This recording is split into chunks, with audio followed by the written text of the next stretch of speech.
Leader of opposition ने एक बात बोली कि हमारे जहाज़ गिरे हैं, कितने गिरे हैं बताइए।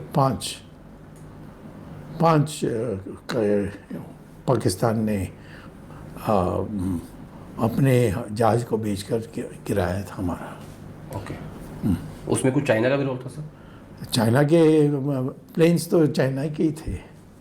ओके। हाँ, चाइना के लोगों ने नहीं किया। चाइना ने जो हवाई जहाज़ दी थी वो बहुत बढ़िया हवाई जहाज़ थी। और जो फ्रांस के जो थे वो उतना बढ़िया नहीं थे। और हमारे उनके जो हवाई जहाज़ है उन्होंने 5 को गिराया था।